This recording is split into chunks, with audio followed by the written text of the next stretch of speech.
my new friend is. Who's your new friend, Craig? I'll tell you my new friend is. It's our new way of introducing people. Yeah, what the hell? Yeah. My new friend is an American treasure. He is, in fact, George Hamilton, everybody.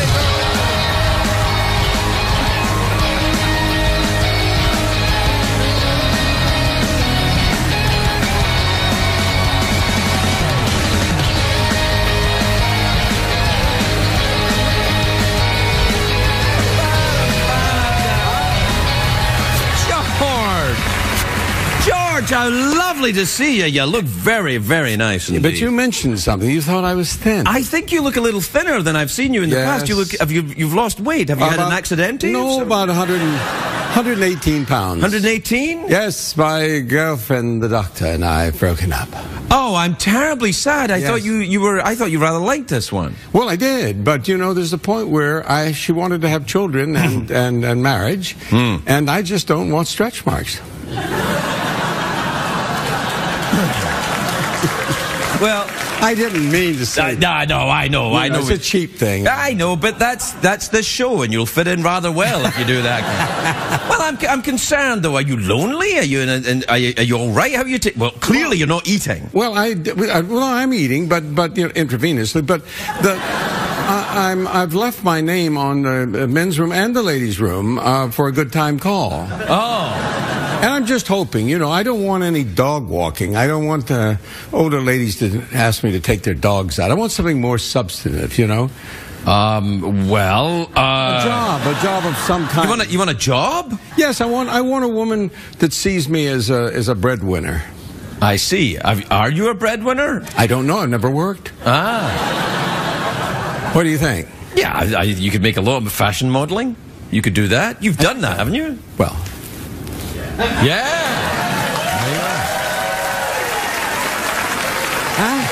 What do you mean?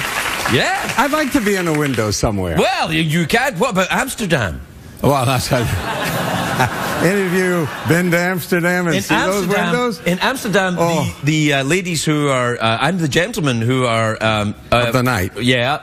They're in windows, so it's like going to Sears or something. You go, and people go window shopping, don't they? Well, they do, and they stand there and they beckon you in. It's not because they like you, isn't it? No, they want that wallet. Oh, have you ever been to Amsterdam? Yes, I have been to Amsterdam. I've never gone into actually any of the combat zones, but I have noticed that there are a lot of. What about hashish? Did you do a lot of hashish when you were there? Yeah, bark.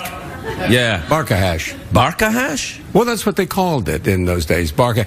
I actually didn't really get into drugs, except in the 60s I just did a little, you know, just to be sociable, you know. Right, yeah. Well, the 60s everyone went crazy for drugs. Well, they did. They did indeed. And I just had to work in the day. What saved me is that these people who would stay up all night, yes, a lot of them went ahead on. I mean, they died. So I was... Wait. People stay up all night and watch this show. You're freaking them out. Well, only if they had to be on drugs to see you. No, they don't have. Wait, they didn't? So I'm concerned, though. You broke up with this lovely dude. Yes. You were always telling me about her. Yes. She was a doctor. That's nice. So you got all your things for free and everything. How much does it cost if it's free? I don't even understand that question. Free in life. You know there's nothing free. The thing about it is that you know, I have now for 7 years been in love. Right. And I did not cheat. It's like a personal best. Yeah. Well... Yeah, I don't think there's a lot of people in the country going, woohoo for you right there. I mean, that's kind of expected of you. A little bit. You know, monogamy. I had this $29.95 that you add warm water to, and when you squeeze it, it goes more and more. But that's the only one... Hey, do not judge my guests. It's fine. The truth is, I was really very good, and I did all the right things, which I'm not sure is the right thing to do. Well, you seem jaded and cynical about this. I think your heart is broken and you need something to eat. To eat? Something to eat, yeah. This sounds like a cannibal love affair. Well, you want to eat a human heart? I don't know if I can go that way. No, that's too much. No, I was in love, and I have the humility to say that. The thing about it is that at some point you know that it's not going to work, so you let it go on. And, right. And she's moved on, and I've moved on, and it's all good. It's just that, what do you say to the press? They always ask, you can't say... Oh, don't ask them. No one's going to ask them. They do, they know. They want you to say, I'm so happy for them. You know, that's just so tootsie fruits to say. Excuse me. I'm so happy for them. Well, has she moved on and she got someone else? Yes, she got someone else. That bitch already? Yes. Already? You don't want me to hear Lingonberry. Die, do you? No. Yeah, no, you do. You don't want it. Yes, you do. I wanted it because it was a mutual breakup, so I understand. But it doesn't stop the pain of it all. No, it's terribly, terribly painful. I'm very concerned for it. I know you are. Yeah, no, I am. I was very depressed this morning. My ex-wife was over, and you know, we were talking, and she was in the bathtub. I gave her a radio. Whoa. She's in the bathtub? Well, she, comes over to take a bath from time to time. That's not an ex-wife. Well, it didn't look like my ex-wife. Well, no, an ex-wife coming over to someone coming over to your house to have a bath is a very good friend. Well, perhaps a lover. I was. That might get in the way if you're having a relationship with someone else, George. You see where I'm going with this? I know where you're going. Yeah. And I ain't going with you. Okay.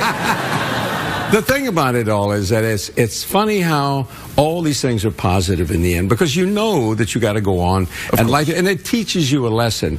And I'm not sure what the lesson is, because I stay up late all night waiting for it, watching my heartbeat. But I don't know what it is. I really don't know what it is. But I think it means, George, go out with an older woman who... Well, was there a big age difference between these? Well, I'm 73, and she was 41. So that's a bit a long difference. They're frightened to judge you. I'll come at them if they do. Yeah, no. Well, that's a 41-year-old woman. I see some guys going, yeah, that's cool. Yeah. I know the guys are saying, and the girls are saying, oh, geez, why doesn't he get a life, that old guy? No, I don't think that's fair. I think everyone... I'm just concerned you're thin and you're a little pale. No. Yeah, little pale. I can't help it. Even when I'm depressed, the sun finds me. It's true. I can't help it. Yeah. I do, unfortunately, use some little aids from time to time. I top up my tan. Using what? Is it like cream or is it a sunbed? My own. Oh, really? Yes. Really? Yes. Oh, yeah. I think I need that. I want to have a tan. I don't. On your next show, I'll come and do your makeup for you. I mean, I'll give you my tanner. And I won a tanning contest at UCLA once. I find that hard to believe.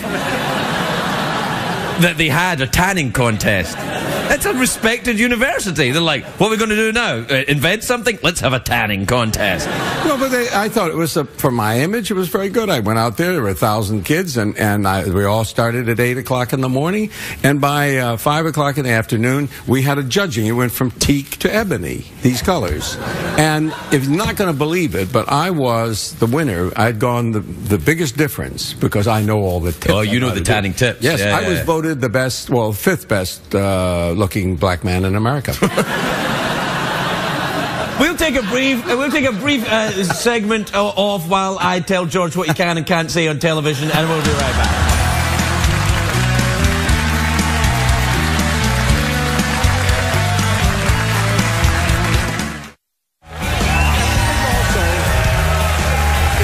It's good to kind of get to see it. And to be honest with you. Welcome back, everyone. I'm here with George Hamilton, who's fine. We've talked it through. He's fine. Everything's fine. Yeah, I'm real good. Don't worry. Can I come back on Wednesday, same time? It depends. Who else is on Wednesday? I keep a list. No, I just like to see you in your private practice. Put my feet up, Mr. Freud. I'd just like to tell you about myself. Tell me about your mother. Well, she was a real... No, I do this accent. You don't get to do this accent. No, you have to be you. I do this accent. What upsetted me a little earlier was you were talking about Germans, and I thought my girlfriend was German. Oh, well, this is probably a problem for you. Let's get back onto your breakup, George. That's easier. Anyway, luckily we're out of time. We're out of time. It's over. No, it's not over. I'm not breaking up with you. I'm just... I can't take more rejection. Yeah, it's not a rejection. You did great. Now we're going to throw frisbees at the horse, or you can blow my mouth organ. What do I do, Jeff?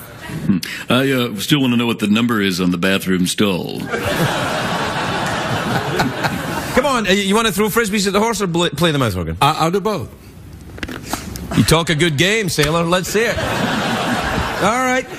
George Hamilton, everybody. He's going to blow the mouth organ and throw frisbees at the horse.